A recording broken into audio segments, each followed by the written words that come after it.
10ஆம் வகுப்பு மாணவர்களுக்கு வணக்கம். நாம இன்னைக்கு சொல் சொல் என்றால் என்ன அதை பற்றி நாம இன்னைக்கு கொஞ்சம் டீட்டெயிலாக பார்க்க போகிறோம். சரிங்களா? நம்ம சின்ன கிளாஸ்லேயே நம்ம பார்த்துருப்போம். சொல் சொல் என்றால் என்ன?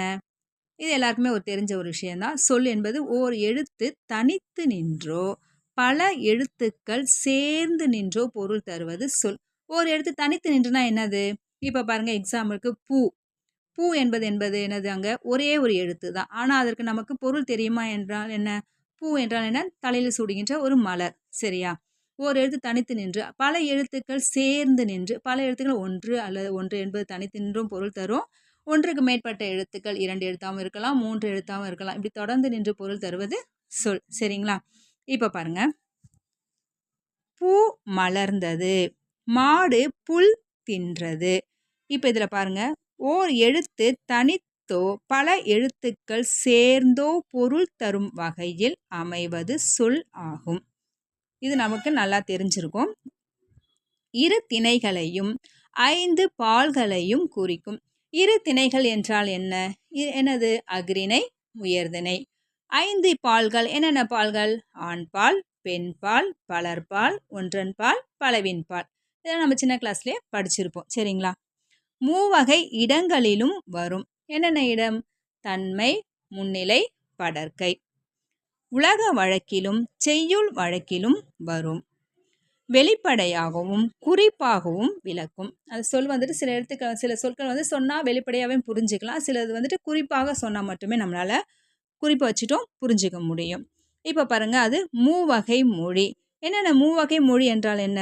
தனிமொழி, தொடர்மொழி, பொதுமொழி என மொழி 3 வகையாக அமையும். மூவகை மொழி என்னென்னது? தனிமொழி, தொடர்மொழி, பொதுமொழி. இப்போ பாருங்க, தனிமொழி என்றால் என்ன? ஒரு சொல் தனித்து நின்று பொருள் தருமாயின் அது தனிமொழி. முன்னாடி பார்த்தோமா இல்லையா? இப்போ பாருங்க, இங்கே பூ பார்த்தோம். சரிங்களா? அது ஒரு எழுத்து தனித்து தான் நிற்குது, ஆனால் அதற்கு பொருள் இருக்குது. அப்போ இது தனிமொழி. ஓர் எழுத்து தான் தனித்து நின்று பொருள் தருவது தனிமொழி. எடுத்துக்காட்டு, கண். கண் என்பது ஒரு தனிமொழி. அதுக்கு நமக்கு புரியுதா இல்லைங்களா? படி.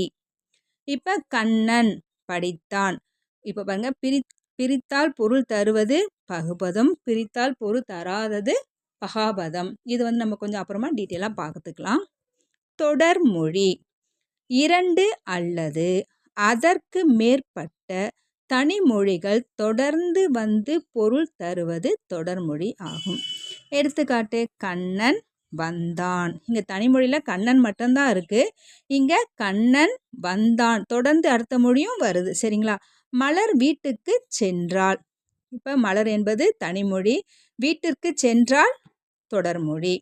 பொதுமொழி பாருங்க, ஒரு சொல் தனித்து நின்று ஒரு பொருளையும் அச்சொல்லே பிரிந்து நின்று வேறு பொருளையும் தந்து தனிமொழிக்கும் தொடர்மொழிக்கும் பொதுவாய் அமைவது பொதுமொழி எனப்படும்.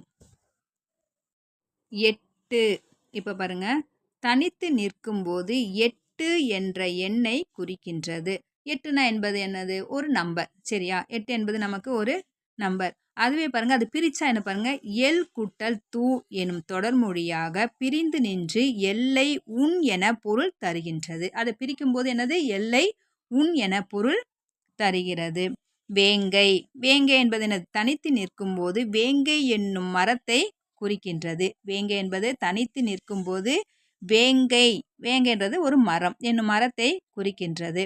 அதை பிரிச்சா பாருங்க, வேம் கூட்டல் கை எனும் தொடர்மொழியாக பிரிந்து நின்று வேகின்ற கை என பொருள் தருகின்றது. இதுதான் இப்போ நம்ம இங்கே எக்ஸாம்பிளுக்கு கொடுத்துருக்கிறது பாருங்க. இப்போ தொழிற்பெயர். ஒரு வினை அல்லது செயலை குறிக்கும் பெயரானது தொழிற்பெயர். வினை என்றால் என்ன? ஒரு செயல். ஒரு செயல் என்பது எப்படி? எக்ஸாம்பிள் சொல்லுங்க. விகுதி பெற்ற தொழிற்பெயர்கள் வினை அடியுடன் விகுதி சேர்வதால் உருவாகும் தொழிற்பெயர் விகுதி பெற்ற தொழிற்பெயர் ஆகும். வினை அடியுடன் விகுதி சேர்வதால், வினைனா என்ன சொல்லியிருக்கோம் நம்ம ஏற்கனவே? ஒரு செயல். சரியா? அதோடு விகுதி சேர்வதால் உண்டாகும் பெயர் தொழிற்பெயர். வினை விகுதி பெற்ற தொழிற்பெயர். எடுத்துக்காட்டு பாருங்க, வினை அடினா என்னது? வினைனா என்னது? நட. சரியா? அதோட விகுதி சேர்ந்தா என்ன ஆகும்? தல். நட கூட்டல் தல், நடத்தல். வாழ் கூட்டல் கை வாழ்க்கை. ஆள் கூட்டல் அல் ஆளல். இப்போ பாருங்க, நட என்பது என்னது? வினை. தல் விகுதி. நட கூட்டல் தல் நடத்தல் தொழிற்பெயர். புரியுதுங்களா? இப்போ பாருங்க, ஒரே வினையடி பல விகுதிகளையும் ஏற்கும். எடுத்துக்காட்டு, நட என்பது வினையடி, நடை நடத்தல் என பல விகுதிகளை கூட நமக்கு இப்போ நட என்பது ஒரே ஒரு வினை, ஒரு செயல். சரியா? அதோட நம்ம எத்தனை விகுதிகள் செய்யலாம்? நடைனும் சேர்த்துக்கலாம், நடத்தல்னும் நம்ம அதோட விகுதியை பல விகுதிகளும் பெற்றும் வரும். எதிர்மறை தொழிற்பெயர். எதிர்மறைனா என்பது ஒன்று வந்து செய் சொல்றது நேர்மறை, செய்யாமை செய்யாதல் செய்யக்கூடாது அப்படிலாம் சொல்றது எதிர்மறை. இப்போ பாருங்க, எதிர்மறை பொருளில் வருவது எதிர்மறை தொழிற்பெயர் ஆகும்.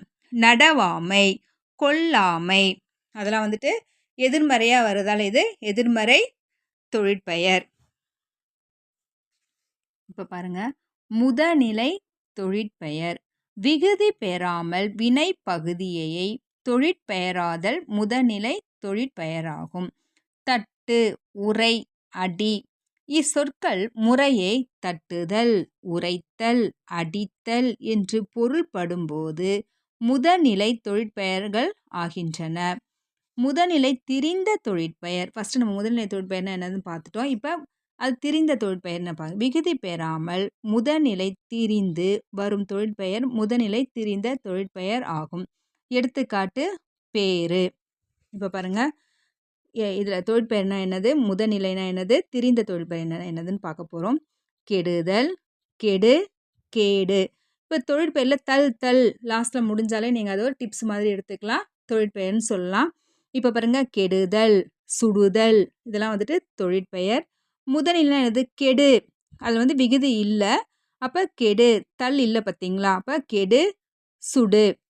கெடுதல் வந்தால் அது தொழிற்பெயர், கெடுன்னு சொன்னால் முதநிலை. கேடு திரிஞ்சிருச்சு பாருங்க, கெடு போய் இங்கே என்ன ஆயிடுச்சு, கேடு. சூடு இது திரிந்த தொழிற்பெயர். சரிங்களா? இப்போ பாருங்க, வினையால் அணையும் பெயர். ஒரு வினைமுற்று பெயரின் தன்மையை அடைந்து வேற்றுமை உருபு ஏற்றும் ஏற்காமலும் வேறொரு பயனிலையை கொண்டு முடிவது வினையால் அணையும் பெயர் எனப்படும். அது தன்மை, முன்னிலை, படர்க்கை ஆகிய 3 இடங்களிலும் 3 காலங்களிலும் வரும். அது வந்து 3 இடங்களிலும் வரும்னு சொல்றாங்க, 3 காலங்களிலும் வரும். பாருங்க, வந்தவர் அவர்தான். வந்தவர் யார்? அங்க ஒரு பர்சன். சரியா? ஒரு வினைனா என்ன நம்ம பார்த்தோம், ஒரு செயல் நடக்கிறது தான் ஒரு வினை. அவன் சாப்பிட்டான், தூங்கினான், பள்ளிக்கு சென்றான், விளையாடினான், உறங்கினான் இதெல்லாம் ஒரு செயல், ஒரு வினை. இப்ப வந்தவர் அவர்தான். பொறுத்தார் பூமி ஆழ்வார். தொழிற்பெயருக்கும் வினையால் அணையும் பெயருக்கும் உள்ள வேறுபாடு. ரெண்டுத்துக்குள்ள என்ன வேறுபாடுன்னு பார்க்க பாருங்க. வினை பெயர் தன்மையாகி வினையை உணர்த்தி நிற்கும். இது வந்துட்டு ஒரு செயலை மட்டும்தான் மெயினாக காமிக்கும். இது வந்துட்டு தொழிலை செய்யும் கர்த்தாவை என்னது, அந்த கருத்தா யாரு, கருத்தாவை குறிக்கும். அந்த தொழிலை யாரு செய்கிறாங்கன்னு அந்த பர்சனை சொல்றது. சரியா? காலம் காட்டாது. எந்த காலத்தில் அந்த தொழில் நடந்தது என்றது காட்டாது, காலம் காட்டும். படர்க்கையை என்னது, படர்க்கைக்கு உரியது, மூவிடத்திற்கும் உரிய. இது வந்து படர்க்கைக்கு மட்டும்தான் உரியது, இது மூவிடத்திற்கும் உரியது. எடுத்துக்காட்டு, பாடுதல், படித்தல். இது வந்து யாருன்னு அவங்கள தானே சொல்கிறது, அப்போ பாடியவள், படித்தவர். இது ஆண்பாலா பெண்பாலா என்பது நமக்கு தெளிவாக காமிக்கும். சரியா? இப்போ சொல்லை பற்றி நம்ம ஓரளவுக்கு நல்லாவே புரிஞ்சு பார்த்துருக்கோம். உங்களுக்கு புரிஞ்சிருக்கும்னு என நம்புகிறேன். ஓகே, நன்றி.